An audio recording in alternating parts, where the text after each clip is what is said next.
We need to do this. We need to have a real talk about something that's kind of bugging me for the last few days. If you guys have perhaps missed the millions of videos online showcasing gameplay for the new Pokemon Legends ZA game, well, you can watch it playing in the background right now.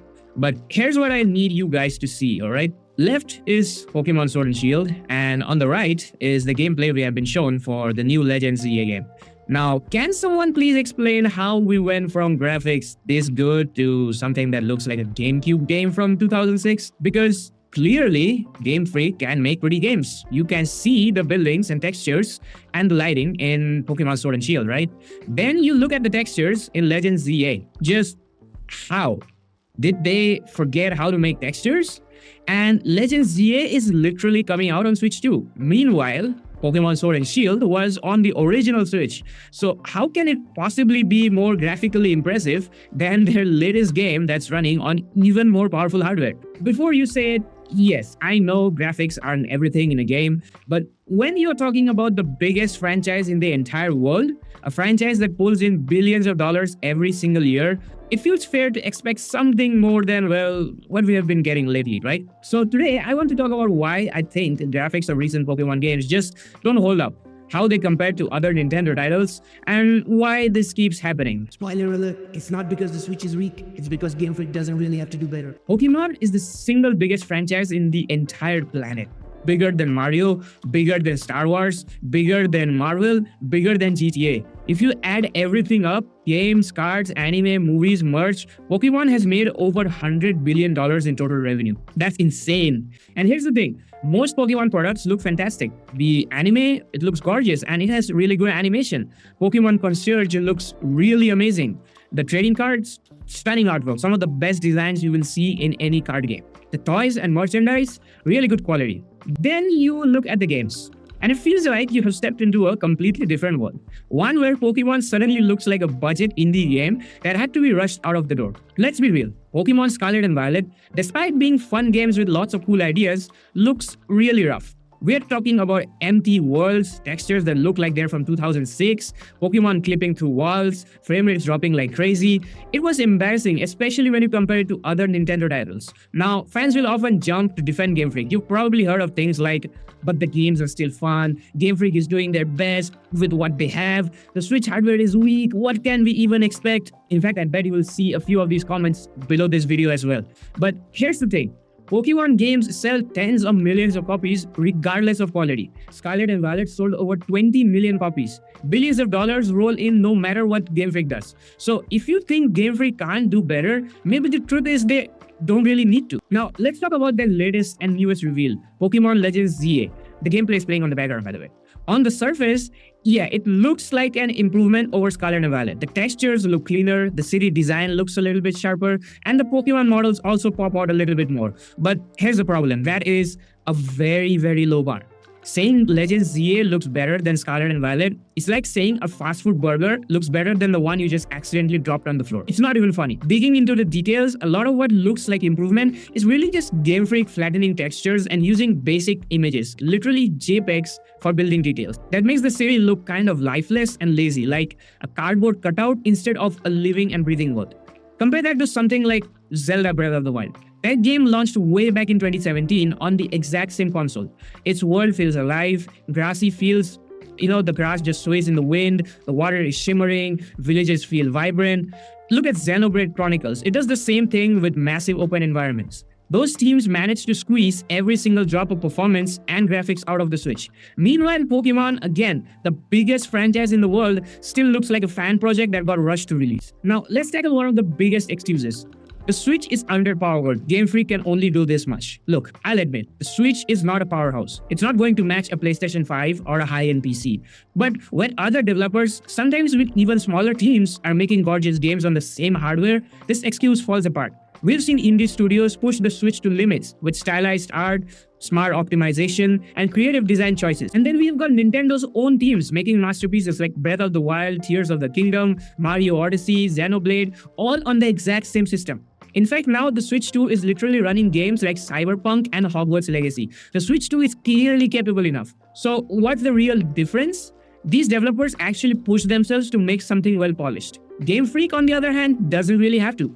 Pokemon will sell no matter what they do. Here's the harsh truth. Pokemon games don't improve because they don't need to improve. Think about it.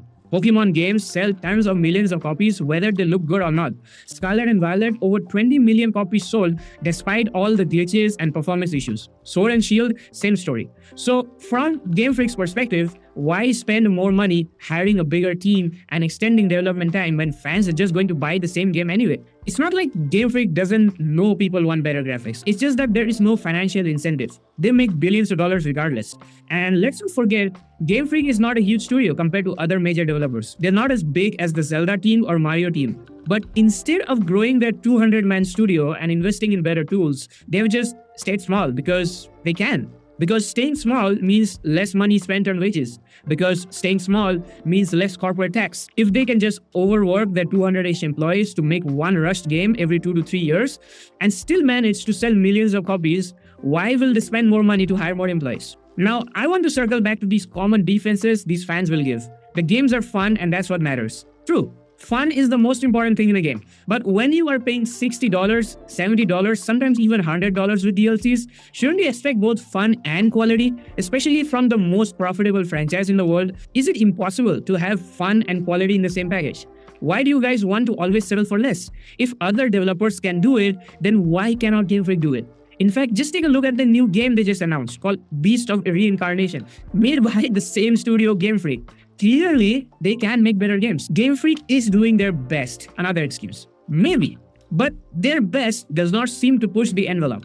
If small indie teams can make visually impressive Switch games, then clearly it's possible to do better. And let me remind you guys, they have done better in the past. Just take a look at Pokemon Let's Go Pikachu EV or Sword Shield or Legends Arceus. They look gorgeous compared to the newer games. Sure, some of them were 2.5D games, but did Game Freak forget how to make textures and shadows in a game after the switch to 3D? Like, did they forget the basics of game development? Another excuse. The Switch is weak. Okay, I have talked about this before, alright? We have already covered this. Other developers have proven the Switch can handle so much more. The issue isn't the hardware, it's the effort.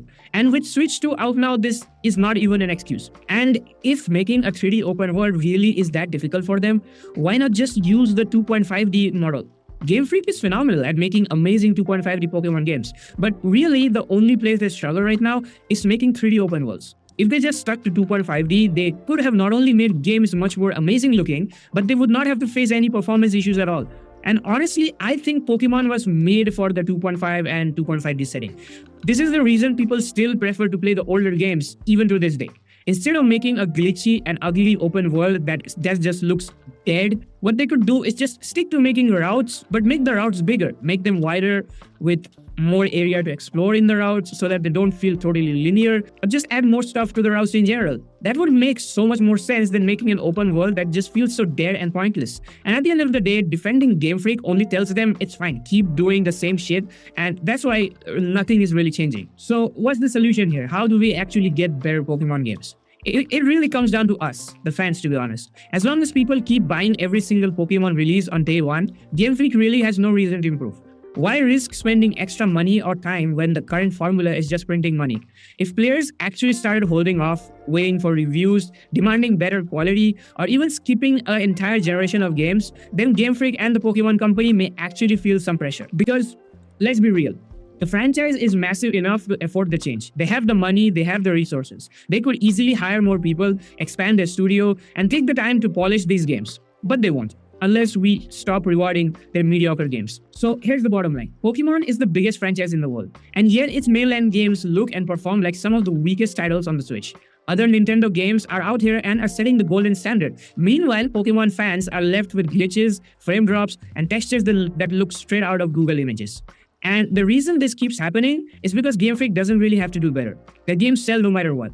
Also, they can just sue every game in existence for gameplay mechanics like trees, shadows, mounts, capture mechanics, and make a ton of money out of that. But okay, yeah, that's a different topic. That's a topic for a whole different video. I can make a whole video ranting about that because it seems like suing all the competition is the way Pokemon and Nintendo have decided to stay relevant in 2025. But imagine if Pokemon games did live up to the rest of the franchise. Imagine if they had the polish of Zelda, the graphics of Xenoblade, the creativity of Mario. Pokemon could be unstoppable, not just in sales, but in quality too. The potential is there. The question is, will fans keep settling for good enough, or will we finally start demanding better from the biggest franchise in the entire planet? That's the real conversation. Anyway, those are my thoughts. What do you think? Do you agree that Game Freak has been lazy with graphics, or do you think fans are just being too harsh? Drop your thoughts in the comments below. I want to hear your takes. And if you enjoyed this breakdown, don't forget to hit the like and subscribe button. Thanks for watching, and I'll see you guys in the next one.